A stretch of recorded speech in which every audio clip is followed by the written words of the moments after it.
Mesdames et messieurs, bienvenue dans l'invité du jour. Ce 28 janvier s'ouvre à La Haye, aux Pays-Bas, devant la CPI, le procès de l'ancien président ivoirien Laurent Gbagbo et de Charles Blé Goudé, l'ex-leader des Jeunes Patriotes. Contre ce dernier sont retenus 4 charges de crimes contre l'humanité: viol, meurtre, persécution, actes inhumains. Mais comment celui qu'on a surnommé le général de la rue aborde-t-il ce procès qui s'ouvre dans quelques jours? Pour en parler, nous recevons Maître Seri Zokou. Il est l'un des avocats de Charles Blé Goudé. Il est notre invité du jour. Maître Zokou, bienvenue et merci d'avoir accepté notre invitation. C'est moi qui vous remercie. Bonjour, monsieur Tour. Votre client, Charles Blé Goudé, attend depuis le 22 mars 2014 devant la CPI pour être jugé. Son procès va s'ouvrir donc le 28 janvier prochain. Dans quel état d'esprit aborde-t-il ce procès? Le ministre Charles Blé Goudé attend depuis beaucoup plus longtemps que cela. Il attend depuis qu'il s'est engagé pour défendre les institutions de la République ivoirienne qui était attaquée en septembre 2002, que, enfin, le rôle qu'il a joué soit reconnu comme tel en opposition au rôle qu'on veut lui faire jouer, au rôle qu'on veut lui attribuer et qui est un rôle négatif dans lequel il ne se reconnaît pas. Voilà, le 11 décembre 2014, la Chambre préliminaire a retenu 4 charges de crimes contre l'humanité, comme je viens de dire, viol, meurtre, persécution, actes inhumains. Comment se défend-on contre ces charges qui sont d'une grande lourdeur? La lourdeur des charges est inhérente à la compétence de la Cour. À partir du moment où M. Charles Blé Goudé a été transféré dans des conditions que nous avons contestées en son temps auprès de cette Cour, il est normal que de telles charges soient alléguées. Et entre le fait que les charges en question soient alléguées et le fait qu'elles soient établies, il y a un véritable labyrinthe. Bien sûr. Elles sont appuyées par un document de 92 000 pages. Vous pensez d'abord, quelle sera la stratégie de défense que vous allez adopter? Et donc, effectivement, vous savez que du point de vue de la procédure, la confirmation des charges ne fait pas appel à un niveau de preuve élevé. Et donc, bien que nous l'ayons déploré, et bien que M. Charles Blé Goudé aurait aimé être chez lui en Côte d'Ivoire, à partir du moment où il se retrouve devant la Cour, cela veut dire qu'il est en mesure de se défendre. Et c'est cette défense, de façon très simple, s'articule autour de l'histoire, puisque c'est une construction qui a été faite. Plaiderez-vous coupable ou non coupable? Nous plaidons absolument non coupable. Parce que vous imaginez que les juges de la CPI, alors même que la Chambre préliminaire a confirmé ces charges de crimes contre l'humanité, vous imaginez que les juges libèrent Charles Blé Goudé, faute de preuves? Mais bien sûr, parce que ces juges sont investis d'un devoir très important qui est celui de donner à la justice en général et à la justice internationale une crédibilité, une force.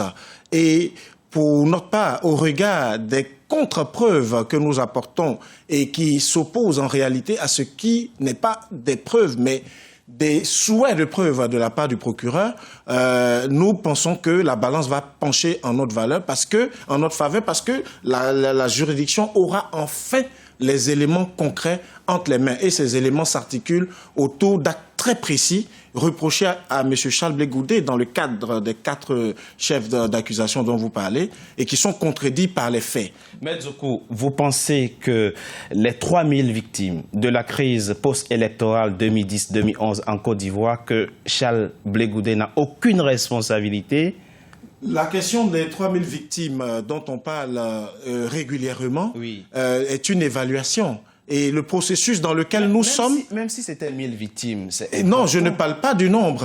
Je parle du principe même d'imputer des victimes à un camp et notamment à M. Charles Blé Goudé. C'est une imputation qui ne se base sur aucun élément tangible. Et je vous donne un exemple. M. Charles Blé Goudé avait senti venir les choses. Les conditions de l'élection n'étaient pas réunies. Il s'est mis en campagne pour la paix. Il a allé voir, par exemple, le représentant de l'ONUCI pour attirer l'attention sur les violences qui avaient déjà commencé. Donc, vous pensez que les victimes de la crise qu'a connue votre pays sont exclusivement du fait de la rébellion? nous ne sommes pas ici pour accuser un camp ou un autre. Vous parlez de camp. Non.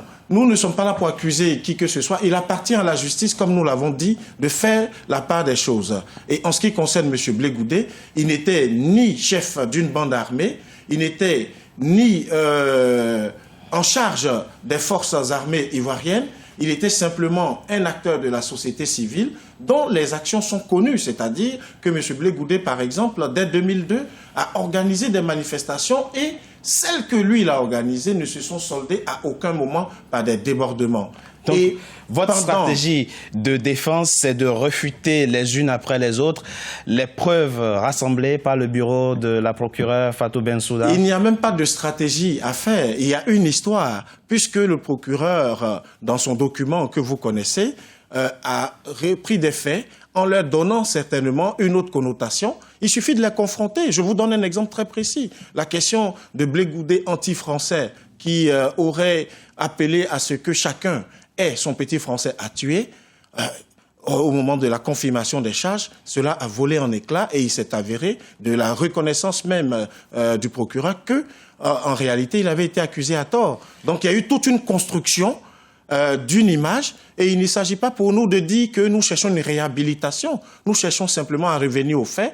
Nous cherchons par exemple à démontrer, nous allons montrer par exemple que quand la Côte d'Ivoire était sur le point de s'embraser en 2006, c'est Charles Blé Goudé qui a pris le risque de réunir tout le monde. C'est Charles Blé Goudé qui a pris le risque d'aller à Bouaké. C'est Charles Blé Goudé qui a pris le risque d'aider la rébellion à être accepté dans la République grâce aux liens. Ça, c'est après les tueries. Ça, c'est après la construction de cette histoire s'inscrit dans cette continuité et on veut escamoter les faits. Et même si nous venons... Maître Zokou, est-ce qu'aujourd'hui, la préoccupation ne devrait pas être tout simplement comment faire pour que Charles Blé Goudé écope d'une peine moindre, puisque, encore une fois, on imagine difficile que les juges de la CPI annulent ces 4 charges qui sont tout de même des charges assez lourdes et basées sur des éléments de preuve que j'imagine ont été confirmés par la chambre préliminaire. On dit que quand on va à la CPI, on n'en revient pas. Nous allons démontrer le contraire. Et M. Charles Blé Goudé est un innocent qui croupit en prison alors qu'il ne devait pas y être. M. Charles Blé Goudé est à La Haye aujourd'hui, alors qu'il ne devait pas y être. Donc, à partir de ce moment, il ne peut se reconnaître une responsabilité. Par contre, ce à quoi il aspire, c'est que ce soit un moment de vérité pour que lui puisse continuer de jouer le rôle qu'il jouait, qui était celui d'un élément fédérateur, d'un élément très préoccupé par la paix en Côte d'Ivoire et la réconciliation. Et si nous arrivons au niveau de la CPI, c'est pour que la vérité sorte, pour que les cœurs soient apaisés et libérés, et qu'on sache qu'en réalité, il ne fait pas partie de ceux qui ont tué, mais plutôt qu'il est une victime innocente d'un processus. Merci, Maître Zokou, d'avoir accepté notre invitation. Merci d'avoir été notre invité du jour. Je rappelle que vous êtes membre du collectif des avocats pour la défense de Charles Blé Goudé, dont le procès s'ouvre ce 28 janvier à La Haye, aux Pays-Bas. Procès que vous fera effectivement suivre en direct de La Haye, Africa 24. Merci d'avoir été notre invité. C'est moi qui vous remercie. Mesdames et messieurs, c'était l'invité du jour. Merci d'avoir été en notre compagnie. Restez sur Africa 24 pour la suite de nos programmes.